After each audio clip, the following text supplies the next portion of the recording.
Salut à tous, du coup, voilà, j'espère que tout le monde va bien, hein. On va corriger, du coup, QCM, un mélange entre de l'enzymo et de la bioénergétique. Là, ok, sans plus tarder. Alors, pour la question 1, du coup, c'était les items BCD. Donc, un grand nombre de peptides endogènes sont aminés en position N-terminale, donc c'est faux, hein, c'est terminal, pas de souci là-dessus. La réaction catalysée par la PAM nécessite la présence d'O2 de cuivre et d'ascorbate, c'est vrai, du coup, voilà. La présence d'une glycine est nécessaire à l'amidification du peptide, c'est vrai aussi. À pH basique, cette réaction de rupture se fait spontanément sans le besoin d'avoir l'activité liase. C'est totalement vrai. Et du coup, la PAM exerce deux activités enzymatiques. D'abord une activité liase, puis une hydroxylation. C'est le contraire, du coup. C'est d'abord l'hydroxylation et ensuite la liase qui n'intervient pas forcément parce que du coup, si c'est à pH basique, bah, la rupture se fait spontanément. Voilà. J'avais une Ok, question yes. pour la scorbate. Enfin, c'est pas vraiment nécessaire, non? Enfin, je sais pas, mais Ouais, moi je suis d'accord. Oui, d'accord, mais du coup, comme l'item n'est pas restrictif, en fait, donc c'est quand même correct. ok. Mais oui, mais c'est pas nécessaire du coup. Si, du coup, enfin, en gros, si j'avais mis les deux points, dans ce cas-là, effectivement, on pourrait se poser la question, sauf qu'ici, bah, ça nécessite la présence d'O2, de cuivre et d'ascorbate, qui sont les trois principaux. En tout cas, en gros, la phrase est dite vraiment comme ça, en texto dans le cours. Après, effectivement, j'ai hésité à mettre les deux points. Je me suis dit que du coup, l'ascorbate, bah, il était un cofacteur, on va dire, un peu secondaire, donc je n'ai pas mis les deux points. Mais la phrase est présente comme ça dans le cours, hein. Enfin, je l'ai vraiment trouvé texto. Donc, vous pouvez la revoir si jamais. Après, je pense pas qu'on piégera sur ce genre de, enfin, sur ce détail-là, hein, vraiment, parce que du coup, même le prof, enfin, je me souviens qu'on lui avait posé la question par rapport à l'ascorbate, du coup, qui était en quelque sorte un petit peu secondaire, mais le prof dit quand même que ça reste un cofacteur enfin, principal de la PAM. Enfin, il est présenté en tant que tel, en tout cas. Donc voilà. Ok, merci. OK. Ensuite, la 2. À propos de l'amidation des peptides, du coup, elle est catalysée par la PAM enzyme. Oui, du coup, pour la question 1, bah, c'était BCD. Pour la question 2, c'est AC. Donc, alors, catalysée par la PAM, enzyme bifonctionnelle qui contient une activité monooxygénase et une activité liase. Donc, c'est vrai, voilà. La présence d'un acide aminé isoleucine à l'extrémité C-terminale du peptide substrat est nécessaire pour le processus d'amidation. Donc c'est faux, c'est une glycine, hein, voilà, piège classique. Différentes isoenzymes de la PAM catalysent la réaction d'amidation, ça c'est vrai, voilà.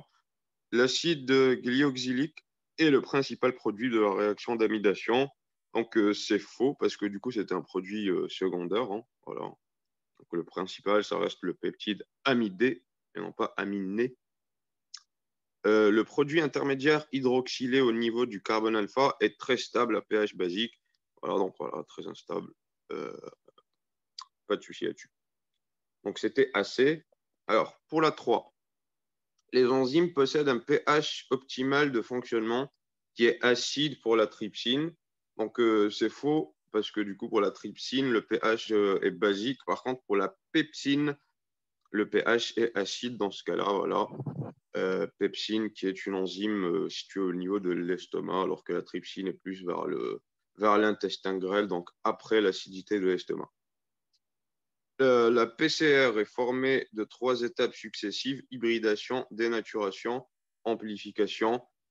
C'est faux, parce que du coup, bah, les étapes sont d'abord la dénaturation, pour voilà, séparer les deux branches d'ADN, forcément. Ensuite, l'hybridation avec des amorces pour justement enclencher le phénomène d'ADN polymérase, justement pour faire fonctionner la tag polymérase. Et ensuite, bah, l'amplification grâce du coup à notre ADN polymérase. À 60 degrés, la perte de l'activité de l'enzyme est irréversible, donc c'est faux parce qu'à 60 degrés, elle reste réversible. C'est à 100 degrés qu'elle est irréversible, du coup, voilà. Dans l'inhibition non compétitive, la Vmax est diminuée à une nouvelle valeur dite Vmax apparente. Donc c'est vrai, voilà, non compétitive, donc forcément la Vmax est diminuée. les inhibiteurs non compétitifs se fixent réversiblement à la fois à l'enzyme libre et au complexe ES pour former des complexes inactifs EI et ESI. C'est vrai, du coup, parce que les inhibiteurs non compétitifs ne se fixent pas sur le même site que le substrat de base. Donc, effectivement, on a des complexes ESI et pas uniquement EI, comme dans le cas des inhibiteurs compétitifs, vu que le site de fixation, leur site de fixation est le même que celui du substrat de base. Donc, c'était DE pour la 3. OK. Ensuite, pour la 4. Alors, concernant les pénicillines, cochez la bonne réponse, ce sont des inhibiteurs irréversibles des cyclooxygénases de type 1. Du coup, c'est faux, hein, parce que ça, c'est le cas de l'acide acétylsalicyclique, de l'aspirine. B, elles ont un mécanisme d'action sur les bactéries similaire à celui des céphalosporines. Donc, c'est vrai, hein, parce que du coup, c'est-à-dire la paroi bactérienne, hein, car ce sont toutes les deux ce qu'on appelle des bêta-lactamines. Euh, voilà, du coup, c'est des antibiotiques, en fait, tout simplement. OK.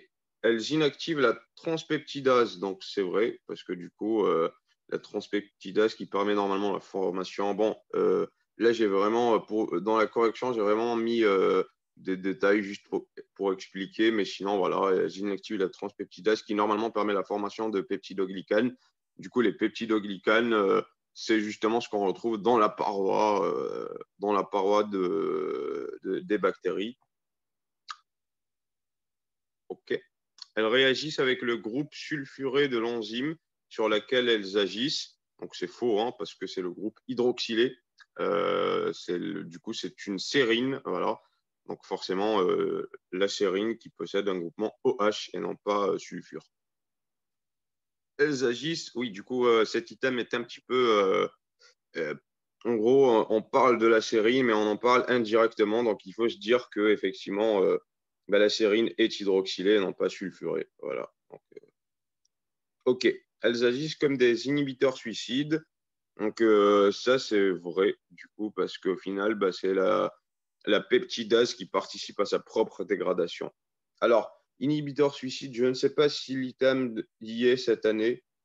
Donc, je l'ai quand même mis pour expliquer le truc, mais voilà, je ne sais plus s'il a traité ça cette année. Voilà.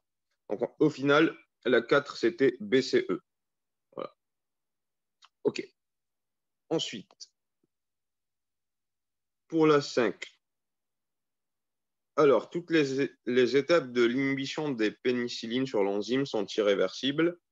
Du coup, ça, c'est faux, parce que en gros, tant que ce n'est pas, enfin, tant qu'il n'y a pas d'acylation, enfin, ici, j'ai mis les détails du truc, mais en gros, la formation du complexe transpeptidase pénicilline, ici le complexe EI, du coup, elle reste réversible. Je ne sais pas si vous avez un petit peu compris la subtilité du truc.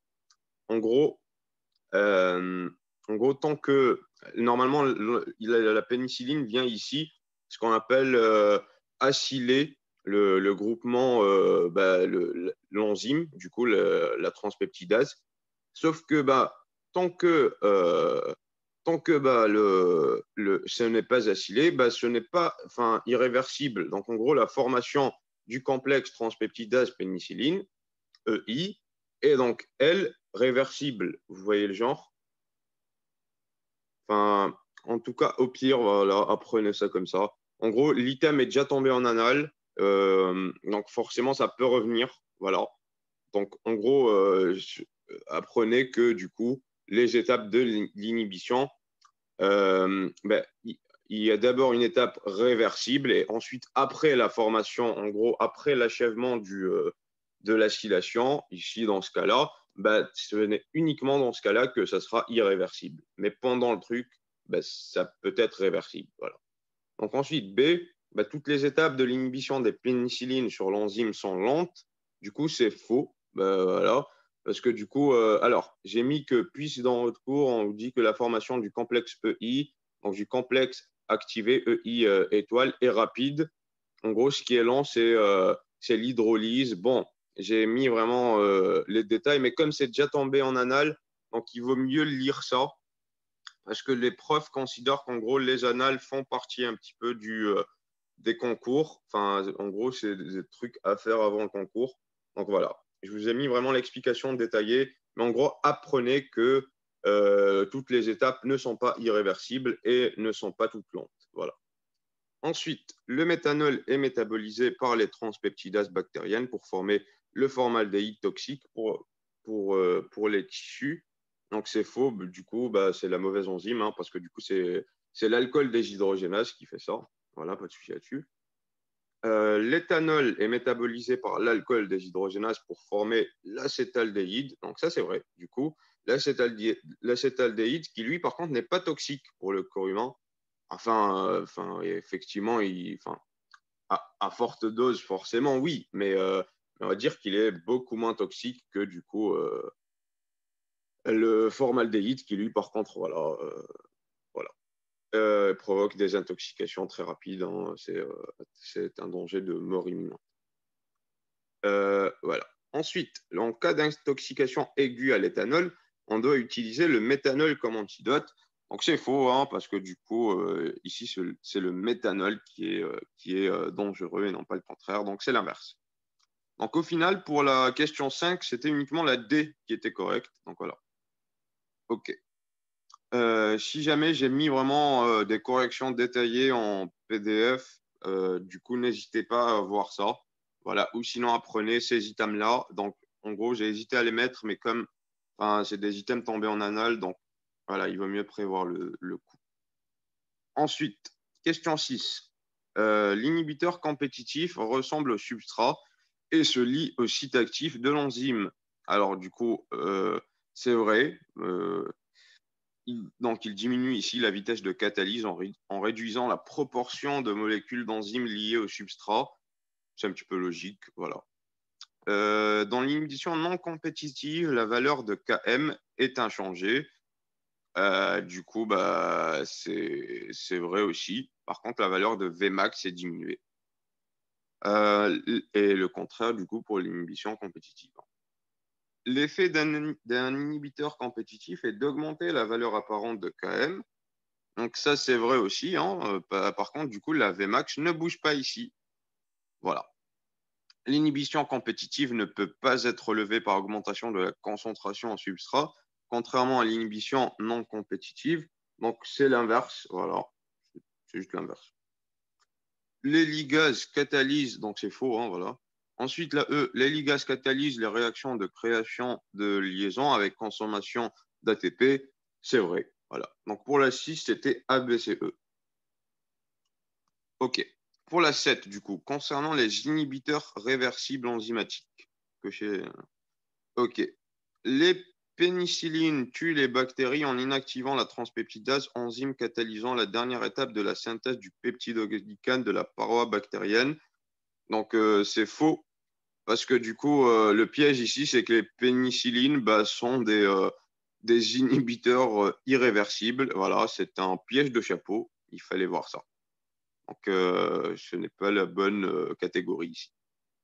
Ensuite, un inhibiteur compétitif diminue la vitesse de catalyse en réduisant la proportion de molécules d'enzymes liées au substrat. Donc, ça, c'est vrai, par contre. Hein, voilà. Donc, on peut jouer sur les concentrations pour rendre ça réversible, en gros. Voilà. L'aspirine ou acide acétylsalicyclique agit par modification covalente de l'enzyme cyclooxygénase. C'est vrai aussi, sauf que là, c'est faux, parce que du coup, c'est encore un piège de chapeau, parce que du coup, c'est un inhibiteur irréversible et non pas réversible. Voilà. L'éthanol est un inhibiteur non compétitif du méthanol vis-à-vis de l'alcool déshydrogénase. C'est faux, c'est un inhibiteur compétitif justement parce qu'il a le même site de fixation. Faites-vous un tableau récapitulatif des différents inhibiteurs classés par déjà réversibles et irréversibles et ensuite compétitifs et non compétitifs, où vous mettez chaque truc traité en cours. Voilà. Ça sera beaucoup plus simple vraiment pour visualiser le truc, parce qu'effectivement, des fois, on peut s'embrouiller comme ça. Les pièges de chapeau, comme ça, c'est déjà tombé en anal. Donc, c'est pour ça que je vous ai mis ça, si jamais. Donc, effectivement, même si des items sont vrais, au final, si le chapeau ne dit pas la même chose, c'est faux, du coup. Voilà. L'inhibition compétitive ne peut pas être levée par augmentation de la concentration en substrat. Donc ça, c'est faux. Du coup, ça, c'est le cas de la non-compétitive. Voilà. Et du coup, pour la question 7, c'était uniquement la B qui était correcte. Voilà. OK. On passe maintenant à la bioénergétique avec la question 8. Alors, l'ATP est formé d'une adénosine, d'un noyau ribose et de 3 atomes de phosphate. Alors, c'est faux. Parce que du coup, l'adénosine représente une adénine plus un ribose. Donc ça, c'est un piège déjà tombé aussi. Voilà, donc c'est juste le fait qu'en fait, l'adénosine il fallait mettre d'une adénine, d'un noyau ribose et de 3 phosphates, ou alors d'une adénosine et de 3 phosphates, genre sans le noyau ribose qui est déjà inclus dans l'adénosine. Voilà. OK. L'ATP contient deux liaisons anhydrides phosphoriques que l'on trouve entre les phosphates gamma et bêta et alpha. Donc ça, c'est vrai. Voilà. Voilà.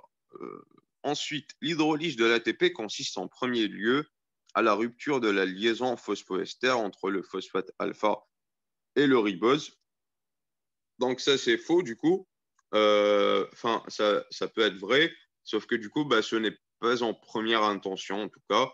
Ça vise plutôt les phosphates bêta ou gamma, voilà, et non pas alpha qui est vraiment en dernier, qui du coup contient moins d'énergie. Donc voilà. L'énergie de l'hydrolyse de l'ATP dans des conditions standards et dans les conditions cellulaires n'est pas la même. C'est vrai, du coup, elle n'est pas égale. Donc voilà. L'hydrolyse de l'ATP est très endergonique. C'est faux. Bien au contraire, elle est carrément hexergonique car le delta G, du coup, est négatif. Voilà. Alors, je n'ai plus les valeurs en tête, mais voilà, le delta G reste négatif, donc c'est très hexergonique, justement. OK, donc pour la 8, c'était les items BD qui étaient corrects. Ensuite, pour la 9, si jamais vous avez des questions, n'hésitez pas à intervenir hein, ou à les poser sur le chat, du coup. Enfin, est-ce que j'ai accès au chat là? Ah ouais.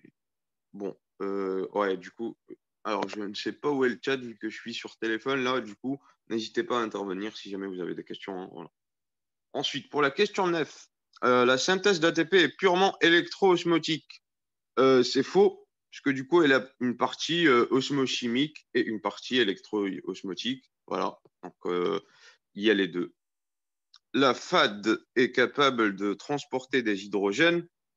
C'est vrai, parce que du coup, c'est une flavoprotéine, donc c'est totalement vrai. Deux hydrogènes d'ailleurs. Les flavoprotéines sont des dérivés de la vitamine riboflavine. Non, du coup, c'est faux. Ce sont les coenzymes FMN et FAD qui dérivent de la riboflavine. Et voilà. L'ubiquinone est à la fois hydrophobe et de petite taille.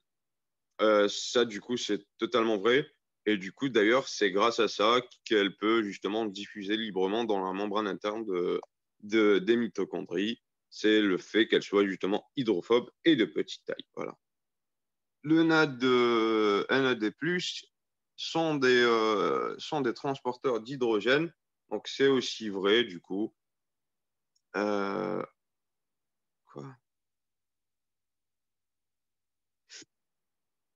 Ah, attends, oui, effectivement, il y a un errata là-dessus, en fait. J'aurais dû. Alors, dans la correction, c'est vrai, sauf que je mettrais un errata parce que du coup, c'est des ions hydrures et non pas des hydrogènes. Voilà, la correction, en fait, est correcte, mais j'ai mis vrai, mais c'est faux, hein, voilà. Donc, le NAD+, est un transporteur d'hydrure et non pas d'hydrogène. Effectivement, du coup, il possède un seul. Enfin, en gros, si vous voyez la structure, je ne sais pas si le prof a traité la structure du NAD cette année, mais en gros, effectivement, c'est bien une drure et c'est déjà tombé. Donc voilà. c'est hydrure et non pas hydrogène. Je ferai un errata plus tard. Voilà. Donc, pour la nef, du coup, c'était les items BD, BD, du coup, qui étaient corrects et non pas BDE. Voilà. OK. Question 10, du coup. Au niveau de la pompe NAK TPase, l'hydrolyse de l'ATP va permettre l'entrée de 3 ions potassium et la sortie de 2 ions sodium. Donc, c'est faux, parce que du coup, c'est l'entrée de 2 potassium et la sortie de 3 sodium. Voilà, pas de souci là-dessus. Il existe des répulsions fortes entre les charges négatives des groupements phosphate contigus de l'ATP. C'est vrai, du coup. Et justement, c'est là que le Mg de plus va intervenir en se liant au moins. Voilà. Donc, voilà. Ensuite, le phosphate inorganique est une molécule très instable. Ça, c'est faux. Bien au contraire, d'ailleurs. Elle est assez stable et est stabilisée par résonance. Voilà, entre les liaisons. OK. Ensuite, l'énergie libérée lors de l'hydrolyse de l'ATP est influencée in vivo par le pH. Donc, forcément, c'est vrai, hein, par la présence de Mg de plus aussi, et justement les différentes concentrations en ATP et PI. Voilà. Je pense que le prof, de toute façon, résume ça en début de chapitre ou un truc dans le genre, je ne sais plus trop. Voilà. Donc, ensuite, les réactions de phosphorylation sont catalysées par des kinases. C'est vrai. Voilà. Donc, ça, pas de souci là-dessus. Donc, les kinases catalysent la phosphorylation. Pour la 10, du coup, les items, c'était BDE dans ce cas-là. Ensuite, pour la question 11, le complexe 1 est le complexe de la NADH déshydrogénase, qui est le plus gros complexe enzymatique respiratoire. Donc, ça, c'est vrai, hein, pas de souci là-dessus. Dans le premier complexe de la chaîne respiratoire, les électrons passent du NADH à un groupement FMN, puis à 2 types de centres fer-soufre et finalement à l'ubiquinol. Donc c'est un petit peu lent, mais c'est vrai, du coup, oui, qui se trouve dans la membrane. En fait, le complexe 1 ressemble à voilà, une sorte de chaussette pliée à 90 degrés, dont un bout est dans la matrice et l'autre bout est dans la membrane. Essayez de visualiser ça comme ça, voilà. Ensuite, la succinate déshydrogénase est la seule enzyme du cycle de l'acide citrique lié à la membrane interne de la mitochondrie. Donc, du coup, c'est vrai, et qui participe donc à la chaîne respiratoire. Voilà. La transition des électrons dans le complexe 2 de la chaîne respiratoire s'effectue dans une série complexe de réactions qu'on appelle le cycle Q. Donc, ça, c'est faux, c'est le complexe 3, et non pas 2. Voilà. Le complexe de la cytochrome oxydase contient des cytochromes A, A3 et B1 et également 2 ions cuivre qui jouent un rôle essentiel pour le transfert des électrons à l'oxygène. Donc, du coup, c'est faux, parce que du coup, le cytochrome B1 est dans le complexe 3 et non pas dans le complexe 4. Voilà, donc du coup, effectivement, apprenez vraiment bien toute la configuration des différents complexes, hein, parce que ça peut tomber totalement, hein, voilà. OK. Donc pour la 11, c'était ABC, les items. Ensuite, pour la 12, la réaction aboutissant à la formation de citrate présente un intermédiaire transitoire qui est le citroïl-CoA. Donc c'est vrai, hein, voilà, c'est un intermédiaire de synthèse qui n'a pas trop d'utilité en soi dans d'autres voies. Là, on le retrouve uniquement à peu près ici, hein. Voilà. Ensuite, durant la première réaction du cycle de Krebs, l'oxaloacétate se fixe en premier sur la citrate synthase et il induit un important changement de conformation de l'enzyme, ce qui crée un site de liaison pour le second substrat, l'acétyl-CoA. C'est totalement vrai, hein, j'ai juste redécrit à peu près la réaction. Voilà. Alors, ensuite, du coup, ah oui, pour la B, du coup, on parle du coup d'adaptation induite. Voilà, c'est justement l'exemple classique d'adaptation induite sur une enzyme, le fait que justement la fixation du premier substrat induit le changement de conformation, voilà, pour le second, justement. Ensuite, la réaction de formation de citrate est une réaction irréversible dans les conditions physiologiques. Voilà, c'est irréversible et exergonique aussi, donc c'est vrai, hein, voilà. l'aconitase est l'enzyme qui assure l'isomérisation réversible du citrate en citroï-CoA. Donc, c'est faux, hein, non, l'aconitase est une enzyme métal dépendante, donc généralement du fer, qui fait une isomérisation du citrate en isocitrate. Voilà. En gros, ça fait juste une déshydratation, hein, tout simplement. Ensuite, l'aconitase est la cible d'un poison d'origine végétale, le méthotrexate. Donc, c'est faux, c'est le fluoroacétate. Voilà, c'est juste un petit piège. Voilà. Donc, pour la 12, c'était aussi les items ABC. Ensuite, pour la 13, l'oxalosuccinate nécessite l'action d'une enzyme pour donner l'alpha-cétoglutarate. C'est faux, du coup, parce que du coup, c'est une décarboxylation spontanée qui ne nécessite pas la présence d'enzymes. Voilà. Ensuite, l'isocitrate déshydrogénase utilisant le NAD+, est localisé à la fois dans la matrice mitochondriale et dans le cytosol.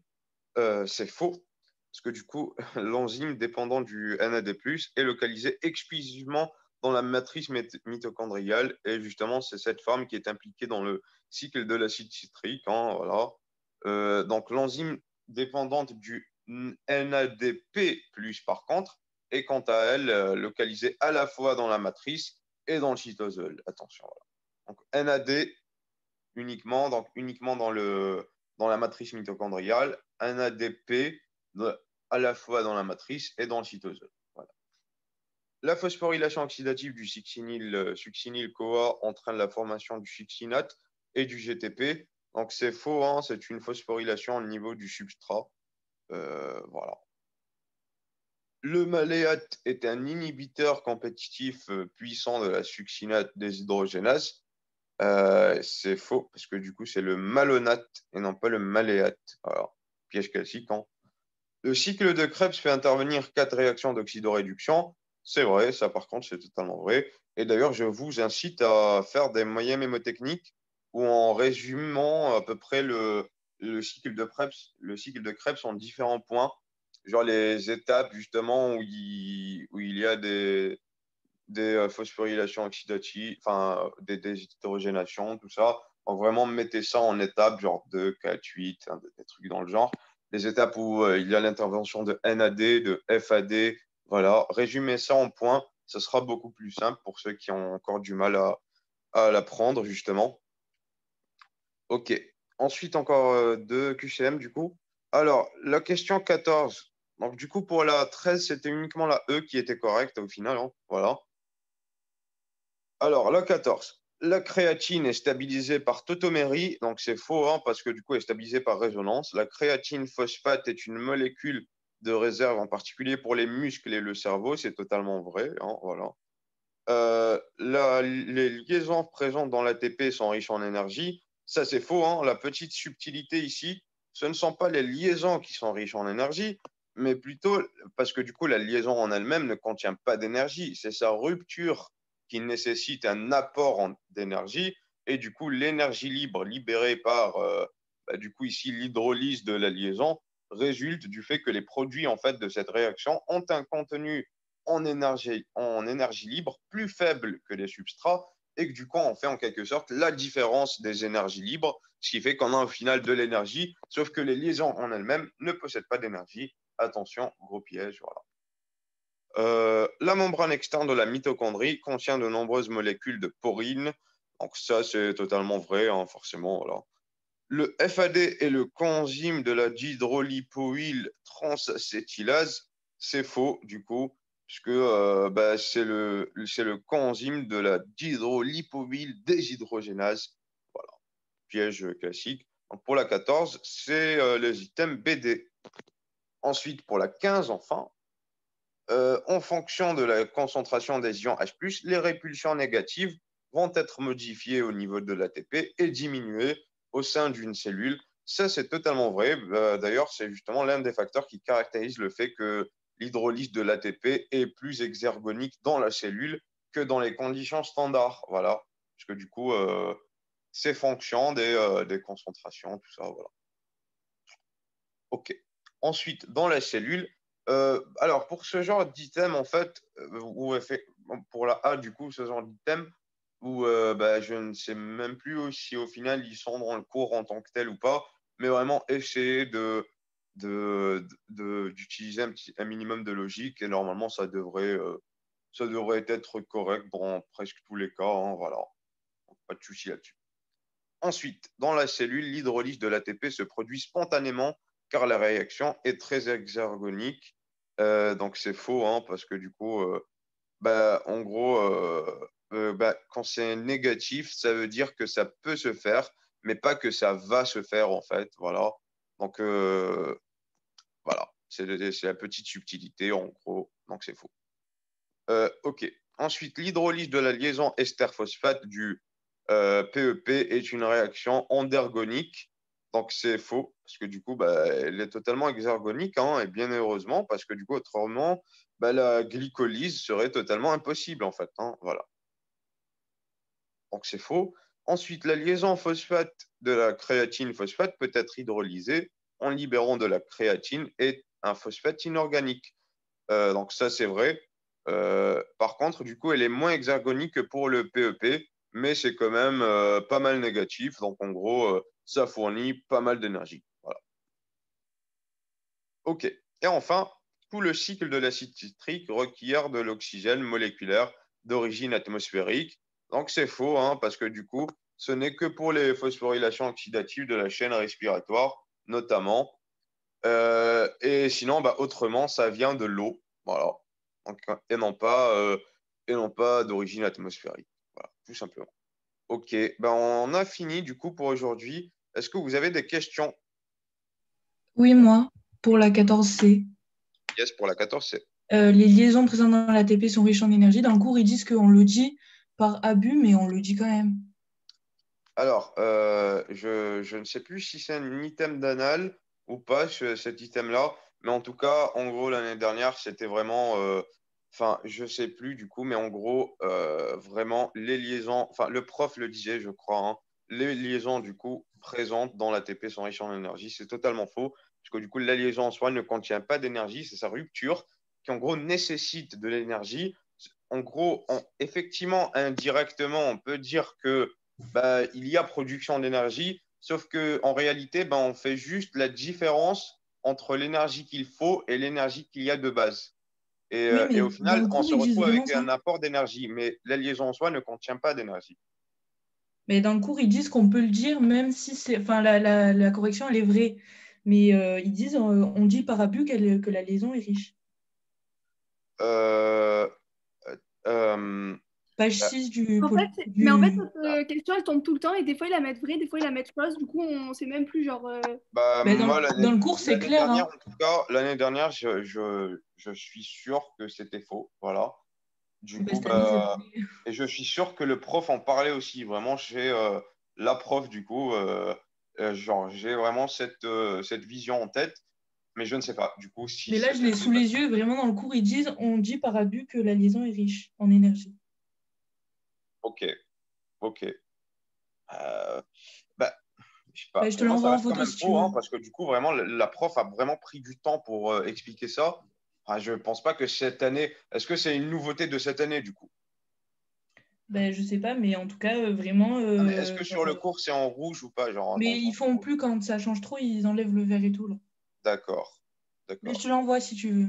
Ok, après, enfin, moi je préfère quand même laisser ma correction.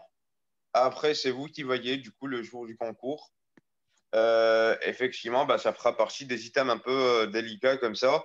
Personnellement, je répondrai faux parce que du coup, j'ai cette vision-là. Mais vu que tu as ça sur le cours, c'est un petit peu vous qui voyez. Je suis désolé, je peux pas vous apporter plus que ça parce que du coup, ça sera vraiment, ça dépendra du prof. À la limite, est-ce que vous pouvez poser la question, est-ce qu'il y a un système de mail? Je me rappelle que l'année dernière, du coup, au second semestre, on avait possibilité d'envoyer des mails à la scolarité pour ce genre de questions. Ben, je vais voir, Je crois ouais, qu'on je peut, vais ouais. peut-être demander. Ouais, ok, ok. S'il y a ça, parce que l'année dernière, on nous avait, vu que les cours étaient sur Améthyst, tout ça, du coup, on posait des questions et chaque semaine, on actualisait le PDF des réponses. Voilà. Donc, il y a toujours le PDF, je crois, qui est présent sur sur le site si jamais. Enfin, c'était des trucs du second semestre, mais voilà. Et ouais, bah, du coup, malheureusement, pour moi, du coup, c'était faux. Enfin, c'était genre un piège classique un petit peu. Mais vu que tu me dis ça, je ne sais pas trop, du coup. Ouais. Enfin, effectivement, par abus de langage, on dit ça, mais en soi, vraiment, l'explication est là. Donc, en gros, ça dépendra de. Ouais, je sais pas. À la limite, je me renseignerai. Si vraiment, si vraiment bah, je vois que c'est vraiment faux, je ferai un errata là-dessus en disant que bah, au final, le prof considère que c'est vrai. Voilà. Ok. Autre question, du coup? Oui, moi, c'était juste pour savoir c'est quoi les réponses de la question 15. Oui, pour la question 15, du coup, bah, c'est les AD. Ok, merci. Ok, cool. Bon, ben, parfait. Bah, du coup, si jamais vous avez d'autres questions, voilà, posez-les-moi par message ou un truc dans le genre. Ok. Bah, Dan, je sais pas si tu m'écoutes, du coup. Bon, du coup, bah, on va finir l'enregistrement, hein. Bah, merci à vous et bon courage, du coup, pour la suite. Bonne révision. Attends, du coup, tu pourrais mettre ton numéro de téléphone dans le chat parce que je l'ai pas. Ok. Euh, ok. Et j'ai pas accès au chat, je crois. Mais comment ça se fait que j'ai pas accès au chat? Bah, je demanderai à Dan, c'est bon, Ouais, merci. exactement. Demande à Dan. Exactement. Yes. Ok. Au revoir, du coup, et bon courage, hein. Allez, Au revoir, salut. merci. Merci. Merci. Au revoir.